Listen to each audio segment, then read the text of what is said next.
কিন্তু আপনি কি জানেন আল্লাহর এই কোরআনের কথাটা ওয়ানুনাজ্জিলু মিনাল কোরআনি মা হুয়া শিফা ওয়া রাহমাতুল লিল মুমিনিন দ্বারা কোরআনের প্রত্যেকটা আয়াতকে বরকতময় করা হয়েছে, প্রত্যেকটা আয়াতের মধ্যে শিফা রয়েছে, প্রত্যেকটা আয়াতের মধ্যে মুমিনদের জন্য শান্তি রয়েছে।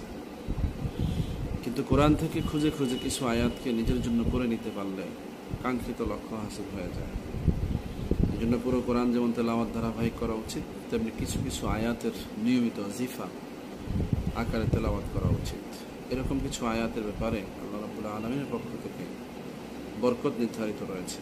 এ ব্যাপারে আজকে একটি আয়াত সম্পর্কে আপনাদের ধারণা দিতে চাই, যে আয়াতটি তেলাওয়াতকারীকে আল্লাহ রাব্বুল আলামিন কুদরতিভাবে হেদায়েতের ব্যবস্থা করবেন ইনশাআল্লাহ। এবং এই আয়াত যিনি নিয়মিত তেলাওয়াত করবেন তিনি কখনো শয়তানি শক্তির কাছে পরাজিত হবেন না ইনশাআল্লাহ।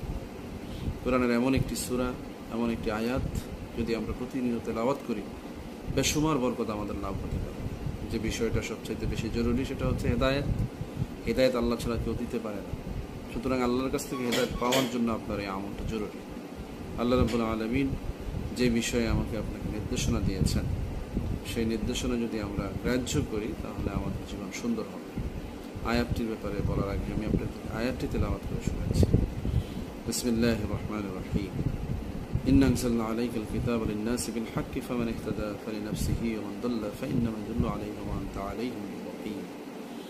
কোরআনের এমন একটি সূরা রয়েছে, সূরাটির নাম হচ্ছে জুমার।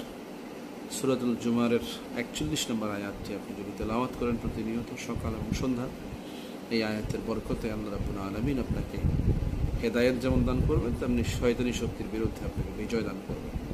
অর্থ হচ্ছে, আমি আপনার প্রতি সত্য ধর্ম সহ কিতাব নাজিল করেছি মানুষের কল্যাণ করবে। অতঃপর যে সব পথে আসে সে নিজের কল্যাণের জন্যই আসে, আর যে পথভ্রষ্ট হয় সে নিজেরই অনিষ্টের জন্য পথভ্রষ্ট হয়। আপনি তাদের জন্য দায়ী নন। এই বিষয়টি প্রতিনিয়ত আমল করার সুযোগ আল্লাহ রাব্বুল আলামিন আমাদেরকে দান করুন। এমনিভাবে কোরআনের আরও কিছু বিশেষ বিশেষ আয়াতের তাৎপর্য বরকত নিয়ে আলোচনার আশা রেখে আজকের এই পর্বটি শেষ করছি।